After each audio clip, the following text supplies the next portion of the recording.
नमस्कार दोस्तों, मैं आपका दोस्त नागेंद्र गुर्जर और आज एक ऐसे कवि का परिचय करवाने वाला हूं आपसे जिन्होंने एक छोटे से गांव से निकले और मुंबई तक का सफ़र तय किया। क्योंकि हर किसी को मिलती ये खुशियों की सौगात नहीं, ये हंसाना हर किसी के बस की बात नहीं। तो राहुल जी, हमारे प्रोग्राम में आपका स्वागत है। और जिस तरह से कविता से आप जुड़े, साहित्य से आप जुड़े और मंचों के माध्यम से आपने अपना परिचय जनता के मध्य अपने आप को प्रस्तुत किया, अपने आप को साबित किया और फिर धीरे धीरे ये यात्रा चलती गई और आपने मुंबई तक का सफ़र तय किया। तो क्या कहने चाहेंगे अपने इस सफ़र के बारे में? सबसे पहले तो नागिन भैया, आपको और आपके अपने चैनल के सभी दर्शकों को मेरा साधुवाद, आभार, धन्यवाद। साथियों, साहित्य के क्षेत्र में मैं लगभग 5-6 वर्षों से हूँ और इसके बीच में कई महान साहित्यकार और क्षेत्रीय साहित्यकार और मेरे गुरुओं से बहुत कुछ सीखने को मिला। साहित्य के प्रति एक ललक, एक भावना जागृत हुई। क्षेत्र के कई छोटे मोटे कार्यक्रम में हम गए और छोटे मोटे कार्यक्रमों की एक सीढ़ी दर सीढ़ी जब चढ़ते गए तो कहीं ना कहीं ये ऐसा विश्वास, ऐसी उम्मीद अंदर थी कि एक दिन ज़रूर हम किसी बहुत बड़े साहित्य के मंच पर जाएंगे और हम हमारी बातों को वहाँ से पूरे देश तक पहुँचाएंगे।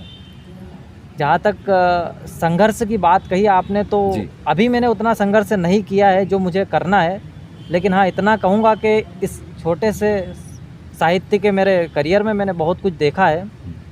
मुझे एक बहुत बड़े शायर की 4 पंक्तियाँ याद आती है। स्वागत है।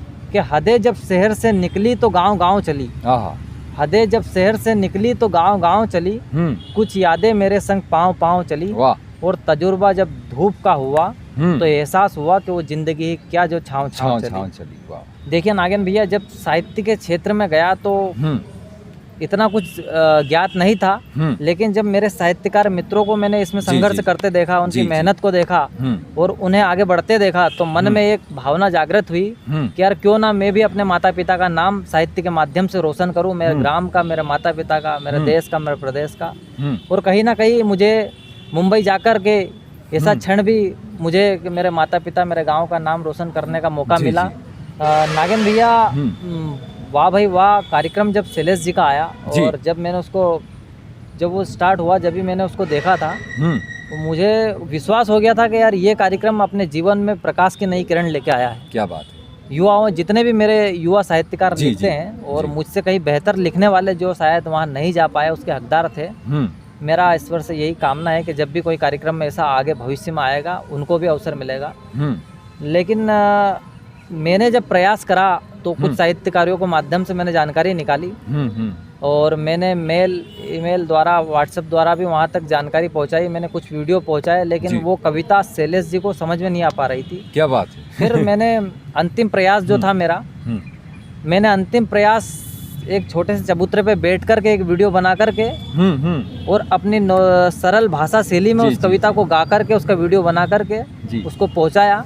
मुझे विश्वास नहीं था कि ये वीडियो सिलेक्ट हो जाएगा, लेकिन वो वीडियो वहाँ सिलेक्ट हुआ और मुझे ऐसे समय में फ़ोन आया जहाँ नेटवर्क का अभाव था, जहाँ पे किसी का कोई कांटेक्ट नहीं कर पा रहा था। वहाँ परमपिता परमेश्वर, माँ शारदे की कृपा हुई, मुझे उनका कॉल आना हुआ।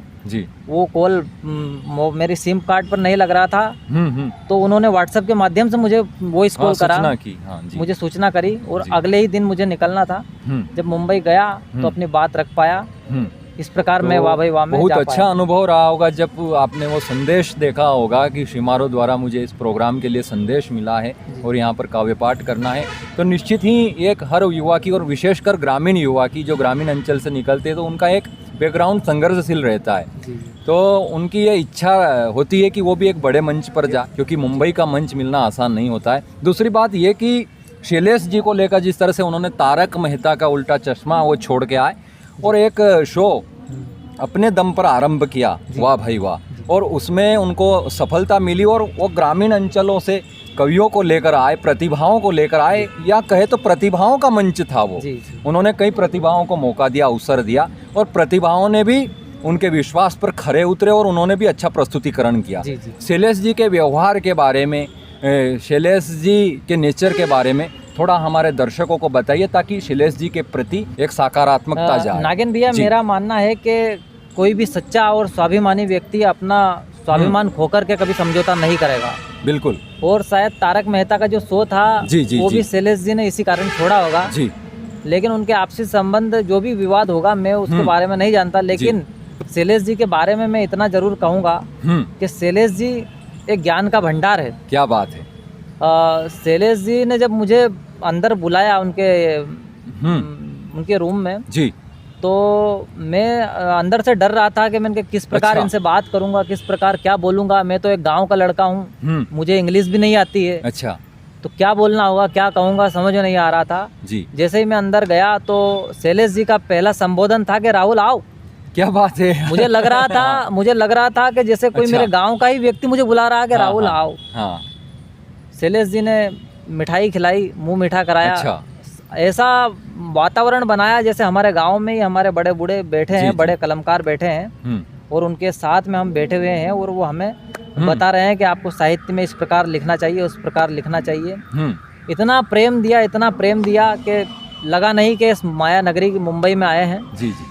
उसके बाद किसी प्रकार के ना कोई डिमांड की गई हम पे, किसी प्रकार की ना कोई राशि ली गई जी, बल्कि इतना दिया गया जिससे मन संतुष्ट हो गया। जो ना चाहा था उससे बढ़कर के दिया गया। क्या बात है। और कहीं ना कहीं शैलेश जी जैसे साहित्यकार इस देश में हो तो हम सभी नवांकुरों का भला होगा। और सौभाग्य है कि ऐसे साहित्यकार के साथ जाना हुआ, उनसे मिलना हुआ। नागेंद्र भैया, जब मैं वहाँ गया तो शैलेश जी ने मेरा बैकग्राउंड पता कर लिया था पहले ही। मेरी कविताएं मुँह जबानी बोल रहे थे। मैं जो पढ़ना चाह रहा था, मैं बोल रहा था कि शैलेश सर ये कविता आप सुनोगे, आपको बड़ी अच्छी लगेगी। जितने भी वहाँ साहित्यकार थे जी, शैलेश जी ने सभी की पंक्तियाँ बोली मुँह जबानी। केवल तो आपका अनुभव नहीं है ये मेरा अनुभव नहीं है। अगर आप भी वहाँ जाते तो वो आपकी कविता आपसे पहले बोलते। और मैंने इसीलिए उन्हें ज्ञान का भंडार कहा है, उनकी एकाग्रता को मैंने प्रणाम करा है। क्या बात। और वाकई में ही मैंने कहा यार ऐसे साहित्यकार पूरे देश में होना चाहिए ताकि नवांकुरों को बल मिले। सबसे पहले मैंने आपको जो बताया कि उन्होंने हमें बैठा करके पहले ही ऐसा माहौल बना दिया कि हम हमारे गांव में ही है। क्या बात है। तो हमारे अंदर जो आत्मविश्वास था इतना हाई हो गया, इतना ऊंचा हो गया कि हम मतलब बिल्कुल कॉन्फिडेंस में थे। क्या बात है। कविता क्या पढ़ना है, क्या बोलना है, हमें कोई घबराहट नहीं हुई। ना कि कभी हमें कैमरा रोकने की जरूरत पड़ी।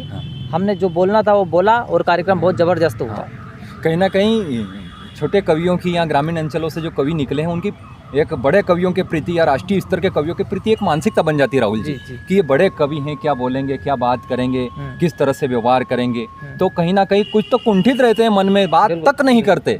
लेकिन शैलेश जी से जब आप रूबरू हुए तो वो एक खुली किताब की तरह आपसे मिले, तो ये बहुत बड़ी बात है। 2 एपिसोड शूट किए गए थे नागेंद्र भैया, जिसमें मैंने जो सोचा नहीं था वो मैंने वहाँ पढ़ा। क्या बात। मैं जो कभी मंच पे पढ़ नहीं पाया था मैंने वहाँ पढ़ा, वो पढ़ा और वो इतना जबरदस्त हिट हुआ कि शैलेश जी ने भी कंधे पर हाथ रख के कहा वेरी गुड, बहुत बढ़िया, ऐसे ही करते रहो और आगे बढ़ते रहो। राहुल जी, एक निवेदन है, अगर 4 पंक्तियाँ उस शो की कुछ याद आती हो जो आपने वहाँ पढ़ा हो तो हमारे दर्शकों के लिए आप वो निवेदित कीजिए। बिल्कुल बिल्कुल जी, स्वागत है। 4 पंक्तियाँ पढ़ता हूँ मैं।